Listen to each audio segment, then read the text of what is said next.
Geriatric Fighters League is here to compete with the UFC because, as we all know, for the last few years we've been clamoring for another promotion to come along and be able to rival the UFC, since the UFC's been so disloyal with their fighters, and all the fans have been just gathering around, just banging on the table thinking, you know what I want? You know what I want? I want to see Peyton Talbot paid triple what he's making right now, because he's bringing so much value fighting once or twice a year. I want more of that. So here we are, bringing back some older fighters, which some of the names are really gonna surprise you. I mean, we're looking at Tyron Woodley. Ooh. Let go too soon, some of these, I think. They still had a lot in the tank left when they left the sport. Fabricio Verdum. Some heavy hitters here. Speaking of which, Anthony Pettis. Oh, Alexei Olenek? He was ranked just 4 years ago. That's pretty recent, right? Junior Dos Santos, again, 4 years ago. Hector Lombard. Oh my god, Luke Rockhold. My god. A Dagestani whose last name is Magomedov. Dana's in trouble. Dana is in his bed right now, awake, looking at his phone, looking for updates, seeing the tweets, the live chat. Oh my god, how am I going to deal with the GFL? There's nothing I can do. I mean, they're coming after all my best fighters here. Frank Mir's back. Frank Mir? I thought he was dead. I can't believe Frank Mir is back in fighting in any capacity. I honestly, if you ask me, what do you think Frank Mir is doing? I've been thinking, is he dead? Like, honestly, has anyone thought of Frank Mir in years at this point? Andrei Arlovsky, oh, fucking hell. He was just robbing the UFC of money. That's one I'm sure Dana doesn't mind letting go. He's making $500,000 to stink up Apex cards. Thiago Santos, no way. Alex Gustafsson, what? These names, my god. Marlon Moraes, he's still, honestly, he's still alive after all those KOs? Jesus Christ. Benson Henderson. Guto Incente? No. Wait. Gegard Mousasi? Even the PFL didn't want him. Greg Hardy, after getting KO'd in boxing, is back for revenge. I wonder if they have a women's division. Just kidding. Will Brooks is back. Whoa. Yan Cabral. Sydney Outlaw, Felipe Lins, Jimmy Rivera. I know I'm doing the shtick a little bit too much, but come on, man. I think somewhere down here there should be Wanderlei Silva, though, which is quite concerning, given the fact that Wanderlei Silva at some point was complaining about having some real bad CTE. I mean, look at over here. As part of Silva's declaration, he read, while fighting in the UFC, I suffered many significant injuries, including concussions. I fear that during my career, I've suffered traumatic brain injury. Why are you signing this guy? And I'm noticing symptoms common with TBI and CTE, including depression, mood swings, and irritability. To date, no treatment for CTE has been found. Oh, he suffers from, that's bad. I don't know why. The character is just taken over me, right? One of my friends is playing Age of Empires right now. Okay, I suffer from sleep apnea and have difficulty sleeping and breathing. Then I recall I have 4 surgeries on my nose, 1 on my face, 2 on my left knee, and 1 on my right knee, and 1 on my elbow. Oh my god. Dana's quaking, man. Wanderlei still in his prime. In the GFL, the Geriatric fucking Fighters League. Oh. But let's go on to the interview that Ayla Helwani did, okay? That's why I did this video. It's because of the interview. There's some concerns, alright? There's some concerns. Because, let's get straight into it and I'll explain to you why this is quite concerning to hear. And I say concerning, I just mean funny. I could care less about it's a hard word to say, the Geriatric Fighters League. When we first spoke, you told me that there'll be owners for each team. But now that you mentioned the investor, have plans changed? Is it just like, is everyone owned by one entity? Okay, so, they had teams, because that's what MMA needs. It needs teams. So they're going to have a team structure here. I'll show you right now. Yeah, so this is a team structure where you win and you get points and, all that fun stuff in mixed martial arts that we love seeing. A draw, 2 points. Oh, God. Thank God. My hometown of fucking Utah has 2 points now. Thank God. Okay, Cleveland. Okay, so LeBron ended the 50-year drought, but now we have Wanderlei Silva and Luke Rockhold teaming up, the 2 towers of power. No chin, obviously, but maybe they'll bring a championship to fucking Cleveland. No one's thinking this, by the way, but let's continue. There's a point system and there's teams, which means that different states or different cities will have their own teams. But let me explain. Starting off as a single entity, it was just honestly too difficult to try to get 8 individuals to participate, to get on the same page. Nobody wanted to be the first team to buy in. Yeah, that's what it is. The first, like, there's always those jitters when you're the first to do it, first to this, first to that, like Aaron Woodley likes to claim. But yeah, I mean, obviously, right? Like, I mean, that's the only problem here. Not the fact that mixed martial arts with a bunch of old fighters that were honestly, by most fans, considered dead until this announcement, is like not a good business model, where apparently these fighters will have no longevity. Let's be honest here. If you're like, oh my god, I love watching the Boston Blizzards fight, let's see Wanderlei. Oh, you know what? Let me follow Wanderlei's career, and boom, he's dead. I mean, boom, he's retired after one fight. Now what? I've got some more questions, but I'll save them for the interview. We have some LOIs in place with a couple different individuals who want to buy a team, have committed to buying a team, but we're at a place now where we don't need that funding. Yeah, of course. Like that every new promotion, that every new business where they just don't need funding, right? You know how you start a business and at the start you don't need any funding or anything like that. Not because you can't get it, obviously. I mean, he did say no one, not because, it's not hugely profitable, but just because everyone's just scared at the start and all these things. Of course. And we believe that if we do this ourselves and execute the way we're confident that we can, we're only going to drive the revenue or the value of these teams up and then take them to market when we've established, a proof of concept season and, we're selling something that's way more valuable than just an idea.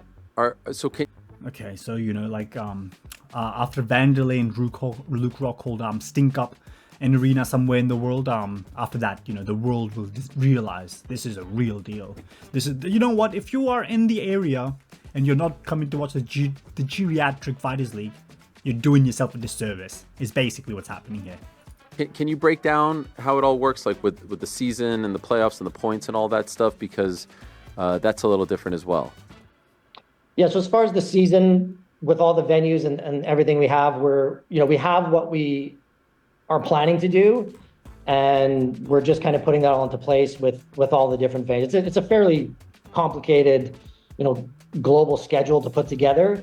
We're being flexible in the fact that wherever these home city teams are, we're not necessarily hosting all of the events in those cities. So how sometimes you're a fan of the Los Angeles Lakers, for example, and then you're in the city of Los Angeles and there's a home game, and then a home game is happening in Tokyo. That normal thing that happens that really makes you love a team and be close to that team and really cheer for that team and then really follow it along when the games are happening in Tokyo, probably at 1 a.m. your local time. Yeah, it's completely normal. Obviously, this is how you start up a business. Obviously, you make sure there's teams, there's partners, there's complicated rules, there's a point system, and then you have fights in Tokyo.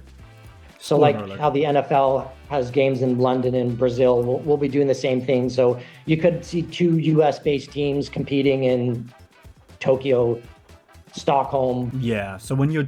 Oh, Stockholm, hold up. Wherever. So when you're the big rivalry of Boston and Los Angeles, and then it's taking place in fucking Nagasaki or whatever the fuck. That really common thing that happens is you're just oh, come on. Fucking Kevin Lee, kick Anthony Pettis' ass. And the fight's happening in Tokyo, and everyone's quiet, just because that's what Japan is like usually. Okay, let's continue listening. Why have teams in the first place if they're not going to be hometown, home games, away games, in one of the 2 locations where the teams are from?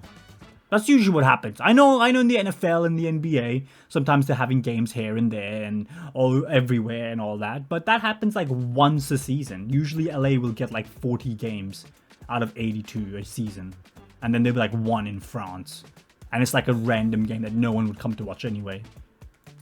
Okay, and then it's a point system, right, with playoffs and all that? Yeah, so how the point system works, fairly simple. There's 4 points available for every fight.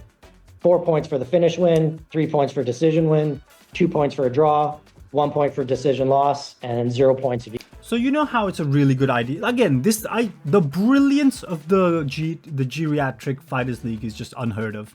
You know how fighters sometimes are fighting and they're just thinking to themselves, shit, I'm down 2 rounds, I better go for a finish in the 3rd. But now, instead of doing that, you'll be thinking to yourselves, oh, well, if I get a decision loss here, I still get a point, let's not get finished here, let me just conserve my energy, not mix it up too much, and just keep the fight at range. What? Why would you do this? Like, that would just take away from the excitement of the fight.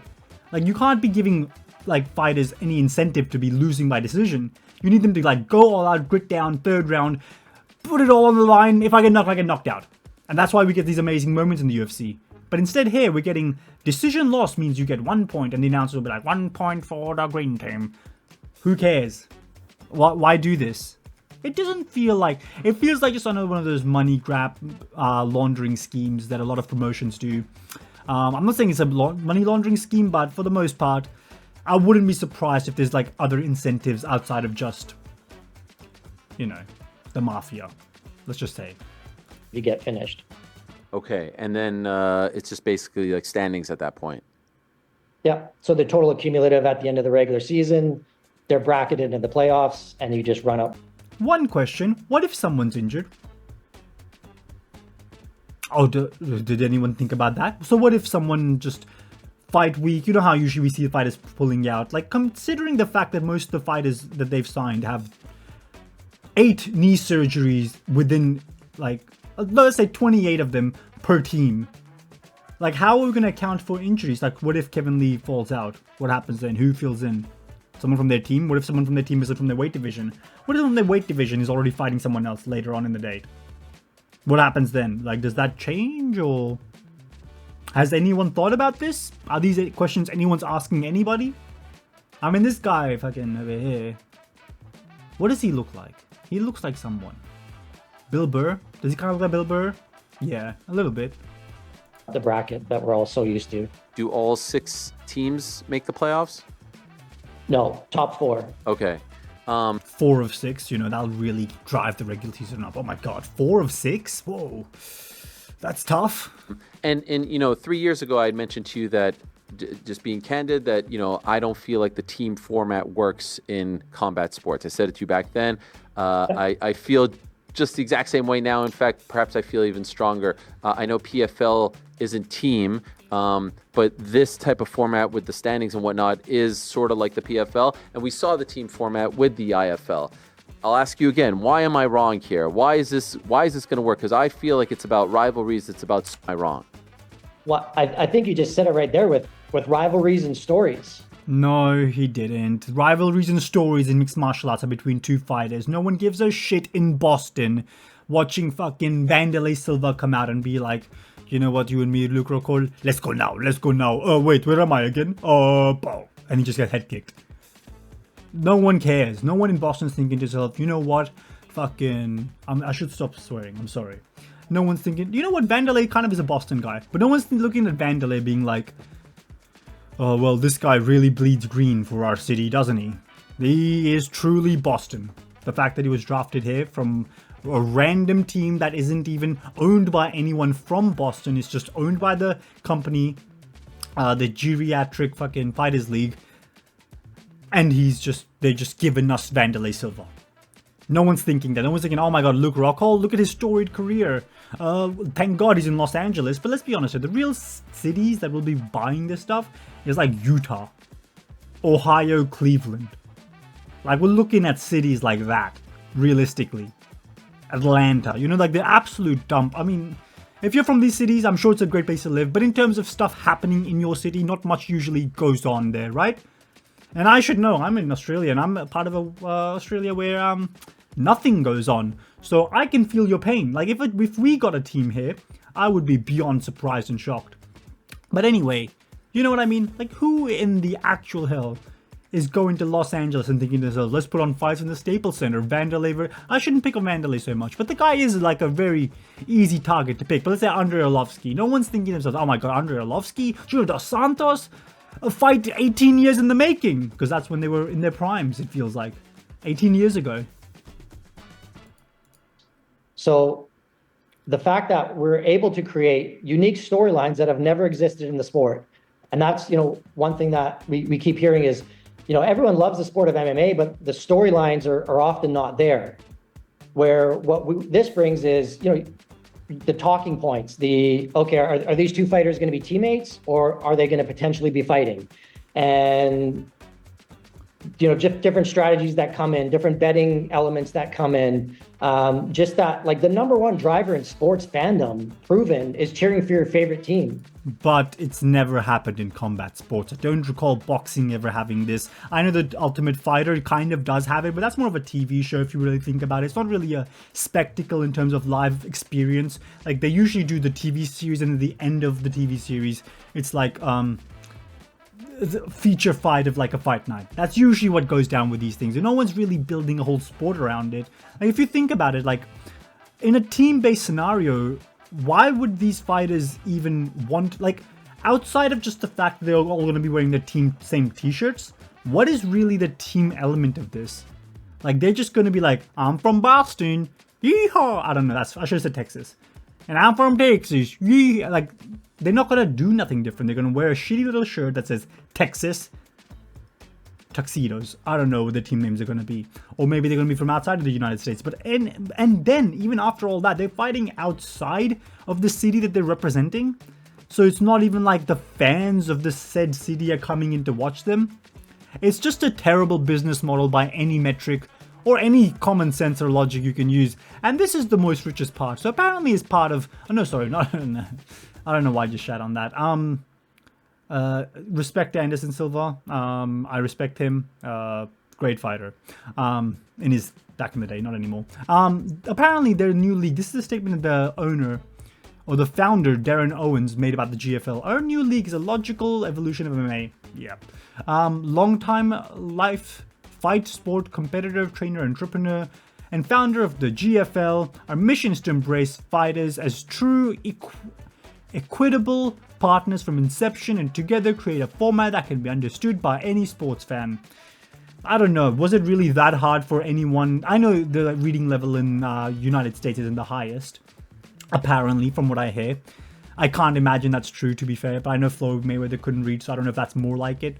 Let me know in the comments if it's true. If it's not, I've been bamboozled by the internet.